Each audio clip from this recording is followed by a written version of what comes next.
नमस्कार दोस्तों, स्वागत है आपका अपने YouTube चैनल एग्ज़ाम नेशनल पर। दोस्तों, हम बात कर रहे थे इस समय, हमारा टॉपिक चल रहा था संवेदनशील अंग।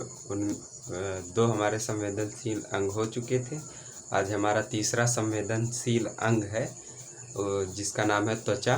चलिए आज त्वचा के विषय में बात करते हैं, समझते हैं क्या होती है त्वचा। और उससे पहले हम लोगों ने नाक के विषय में और जीभ के विषय में बात किया था। आज समझते हैं त्वचा किसे कहते हैं और त्वचा का दैनिक जीवन में कैसे क्या उपयोग होता है। चलिए समझते हैं। त्वचा का अध्ययन कहलाता है डर्मेटोलॉजी। क्या कहलाता है? डर्मेटोलॉजी। त्वचा का अध्ययन कहलाता है डर्मेटोलॉजी। और त्वचा जो है किसका बना होता है? त्वचा बना होता है संवेदनशील एक अंग है। जैसे कि ये हमारी त्वचा दिखाई दे रही है, इससे हमें क्या ज्ञान होता है? बाहरी वातावरण का, कि बाहर का वातावरण कैसा है, ठंडा है, गर्म है, इसका अनुभव त्वचा कराती है। और इसका अध्ययन क्या कहलाता है? डर्मेटोलॉजी। ठीक है, समझ में आया? यह किसका बना होता है? संयोजी ऊतक का बना होता है। ये किसका बना होता है? संयोजी ऊतक। संयोजी ऊतक वह होता है जो हमेशा तरल में रहता है, जिसमें कोई भी सड़न नहीं होती। जैसे कि जीभ हमेशा भीगी बनी रहती है और वह कभी सड़ती नहीं। तो संयोजी ऊतक का बना होता है। यह शरीर का सबसे बड़ा अंग होता है। शरीर का सबसे बड़ा अंग होता है।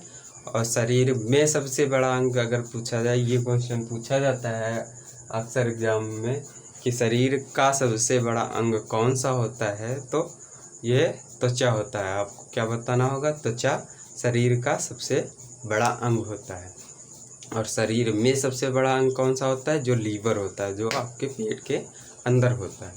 ठीक है, शरीर में सबसे बड़ा अंग लीवर और शरीर का सबसे बड़ा अंग त्वचा। ठीक है, और इस त्वचा में हम जानेंगे कि बुढ़ापे में क्यों त्वचा में झुर्रियाँ पड़ जाती हैं।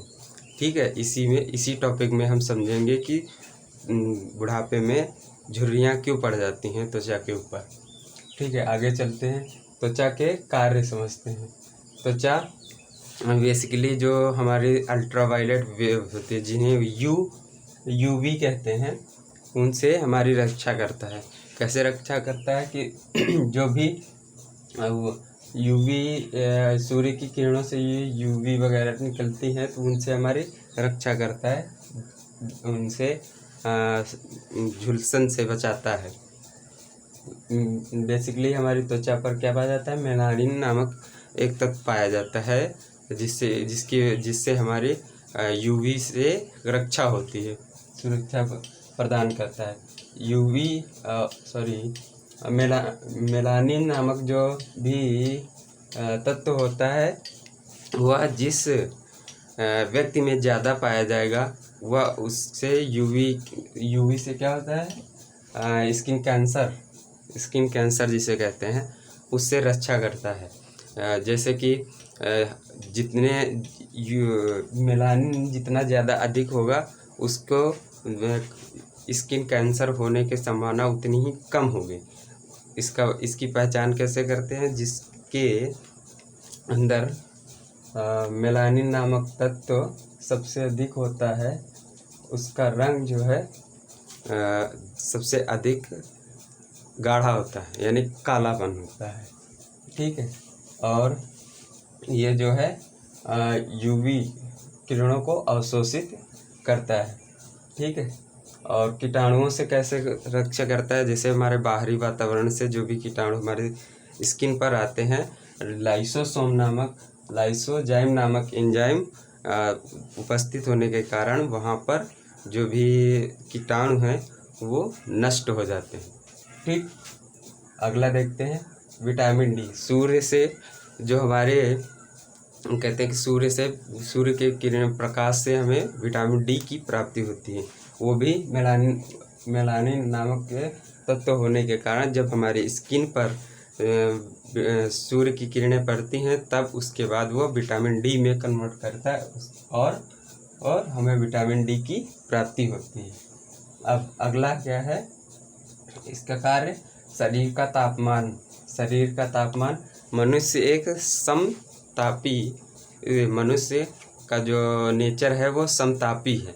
यानी कि समतापी उन्हें कहते हैं जो कि हर मौसम में, मतलब ठंडी या गर्मी हो, बरसात हो, सभी मौसम में उनका टेम्परेचर बराबर रहता है, उन्हें ही समतापी कहते हैं। इसी तरीके से मनुष्य का तापमान 37 डिग्री सेल्सियस में होता है, 37 डिग्री सेल्सियस में होता है, और फ़ारेनहाइट में 98.6 फ़ारेनहाइट होता है, 98.6 फ़ारेनहाइट होता है। जो थर्मामीटर हम लोग यूज करते हैं वो फ़ारेनहाइट में यूज करते हैं, टेम्परेचर नापता है। जैसे कि जो बुखार वगैरह का थर्मामीटर है वहाँ पर फ़ारेनहाइट में ही नापते हैं। ठीक है, समझ में आया। और इसका कार्य क्या है, उत्सर्जन। उत्सर्जन में पसीने के थ्रू जो है यह उत्सर्जन का कार्य करता है। पसीना जब निकलता है तब वहाँ पर पसीने के साथ में ये नमक भी इसके साथ में निकलता रहता है। तो एक तरीके से ये उत्सर्जन का भी कार्य करता है। गर्मियों में जब काले कपड़े को पहनते हैं तो वहाँ पर पसीना निकलता है, तो आप लोगों ने देखा होगा कि वहाँ पर सफ़ेद रंग का धब्बा पड़ जाता है, तो वह बेसिकली नमक होता है, यानी साल्ट जिसे कहते हैं, वो साल्ट का होता है। यानी पसीने के साथ वो नमक निकलता है। ठीक है। अवशोषण, ये एब्जॉर्प्शन का भी काम करता है। जैसे कि हम कोई भी स्किन पर कोई भी तेल वगैरह, क्रीम वगैरह लगाते हैं और उसके बाद उसको थोड़ा सा रगड़ देते हैं तो क्या होता है, वो वहाँ पर सूख जाता है। तो एक तरीके से एब्जॉर्प्शन का भी काम करता है अवशोषण का। अवशोषण उसे कहते हैं किसी चीज़ को सूख लेना, अपने अंदर समाहित कर लेना। जैसे कि रुई को किसी तरल में आप डालिए तो वो उसको अपने अंदर अवशोषित कर लेता है, यानी अपने अंदर सोख लेता है। तो इसे ही अवशोषण कहता है। अवशोषण मतलब अपने अंदर किसी चीज़ को सोख लेना। ठीक। और मतलब इसमें जैसे कि तेल वगैरह है, तेल है, क्रीम है, तेल, क्रीम, कोई दवा है, ये आदि जो है सब रगड़ने के बाद वो उसे सोख लेता है। ठीक है। अगला समझते हैं। अब है त्वचा की परतें। त्वचा की बेसिकली कई सारी परतें हैं, उनमें से 2 मेन हैं, उनको समझ लेते हैं जो हमारे दैनिक जीवन में यूज होता है और उसको क्या कहते हैं, जो जिससे एग्ज़ाम में क्वेश्चन भी आते हैं। पहली है एपिडर्मिस, दूसरी है डर्मिस। एपिडर्मिस यानी आदिचर्म और डर्मिस चर्म को कहते हैं। एपिडर्मिस जो हमारे शरीर के ऊपरी जो ये होती है, यहाँ पे आपको दिखाई दे रही है, ये जो हमें दिखाई देती है उसे एपिडर्मिस कहते हैं। इसमें ब्लड नहीं होता, यानी खून नहीं होता। आप देखा होगा कहीं पर कि अगर इसमें ज़रा सी भी रगड़ लगती है तो वहाँ पे छिल जाता है, लेकिन खून नहीं निकलता है। ठीक है। तो ये क्या है, एपिडर्मिस यानी आदिचर्म। इस वाली त्वचा को एपिडर्मिस कहते हैं। और इसमें ये क्या कहते हैं, मेलानिन नामक तत्व पाया जाता है। इसी वाली त्वचा में मेलानिन पाया जाता है। ठीक है। और डर्मिस को समझते हैं। डर्मिस क्या होती है, इसमें कई सारी ग्रंथियाँ पाई जाती, तैलीय ग्रंथि वगैरह कई सारी ग्रंथियाँ पाई जाती। जब ग्रंथियों का चैप्टर पढ़ेंगे तब वहाँ पर इसे देखेंगे। और बाल जो है हमारे डर्मिस में पाए जाते हैं, यानी ये जो हमारे हैं एपिडर्मिस ने इनके जड़ जो वगैरह होती है वो डर्मिस में होती है। डर्मिस क्या होता है, इसके नीचे की जो खाल होती है जो वाइट कलर की होती है वहाँ पर ये डर्मिस यानी चर्म त्वचा वहाँ पर पाई जाती है, इसके नीचे वाले।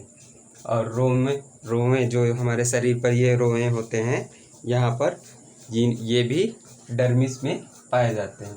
औद्योगिक क्षेत्र में इसका उपयोग, औद्योगिक क्षेत्र में मतलब जो जानवर के चमड़ा होता है उसमें डर्मिस त्वचा का उपयोग होता है। यानी कि जैसे कि कोई भी जानवर की खाल है, यानी त्वचा है जिसे हम खाल कहते हैं, उसको निकालने के बाद उसके जो एपिडर्मिस है उसे हटा देते हैं। उसके बाद डर्मिस का निकाल करके उसका चमड़े का यूज करके, मतलब जो डर्मिस है उसको निकाल के उसके औद्योगिक क्षेत्र में चमड़े के बेल्ट, जूता वगैरह, बैग वगैरह बनाते हैं। ठीक है, आगे समझ लेते हैं स्किन की मोटाई कितनी होती है। स्किन की आपकी मोटाई यहाँ से देखिएगा 0.5 mm से, यानी मिलीमीटर से 2 मिलीमीटर तक की होती है। कितनी? 0.5 से 2 मिलीमीटर तक की होती है। ठीक है, यह और पलकों की स्किन सबसे पतली होती है, मतलब ये जो होती है पलकों की स्किन जो है, यानी त्वचा सबसे पतली होती है। और तलवे और उसको क्या कहता है, हथेली की त्वचा मोटी होती है। ठीक है, ये हथेली की त्वचा और तलवे की, पैर के तलवे की त्वचा जो होती है वो सबसे मोटी होती है। अब एक ये रह गया, इसे समझ लेते हैं क्या है कि एपिडर्मिस और डर्मिस और वसा। सबसे पहले क्या होता है एपिडर्मिस, उसके नीचे क्या होता है डर्मिस, उसके नीचे क्या होता है वसा। अब समझते हैं कि बुढ़ापे में त्वचा जो है, त्वचा पे झुर्रियाँ क्यों पड़ जाती हैं। इसका कारण ये है कि जब जैसे जैसे ये हमारा जो है एपिडर्मिस और डर्मिस तो फिक्स रहता है, लेकिन जो नीचे का जो उभार करके जो भी त्वचा है जो चिकनी दिखाई देती है, मतलब बचपन में दूसरी तरीके के और वयस्क अवस्था में दूसरी तरीके से। तो जैसे जैसे बुढ़ापा आता जाता है और यहाँ पर एपिडर्मिस और डर्मिस तो सेम रहता है, लेकिन जो हमारे अंदर किसी चीज़ का उभार है, यानी जिसका उभार क्या होता है, त्वचा को उभारने का कार्य कौन करता है, वसा। वसा जो है धीमे धीमे घटने लगता है और क्या होता है कि यहाँ पर ये खाल जो है जिसको कहते हैं त्वचा, वो त्वचा पर झुर्रियाँ पड़ने लगती हैं। गाल पे जो है, गाल पे है, हर जगह पे आपको झुर्रियाँ दिखाई देंगे। आप लोगों ने बूढ़े लोगों को देखा होगा, उनके त्वचा पर झुर्रियाँ पड़ने लगती हैं, मतलब खाल लटकने लगती है जिसको कहते हैं। तो वो बेसिकली क्या होता है कि वो वहाँ पर वसा कम होने लगता है। वसा जितना ही कम होता जाएगा और क्या कहते हैं उसको जो है गाल पे झुर्रियाँ और शरीर पर झुर्रियाँ पड़ती रहेंगी। ठीक है, ये बेसिकली क्या होता है वसा की वजह से होता है, जिसे हम फैट कहते हैं। यानी फैट की कमी से त्वचा पर झुर्रियाँ पड़ती हैं, मेन चीज़ यही है। ठीक है, ये था आज का टॉपिक हमारा त्वचा। अब नेक्स्ट टॉपिक होगा चौथा संवेदनशील अंग जो है कान होगा। तब तक ये चीज़ आप लोगों को समझ में आई होगी, आशा करते हैं। और अगर वीडियो अच्छी लगी हो तो लाइक कीजिएगा, शेयर कीजिएगा और चैनल पे नया है तो सब्सक्राइब कीजिएगा। तब तक के लिए धन्यवाद।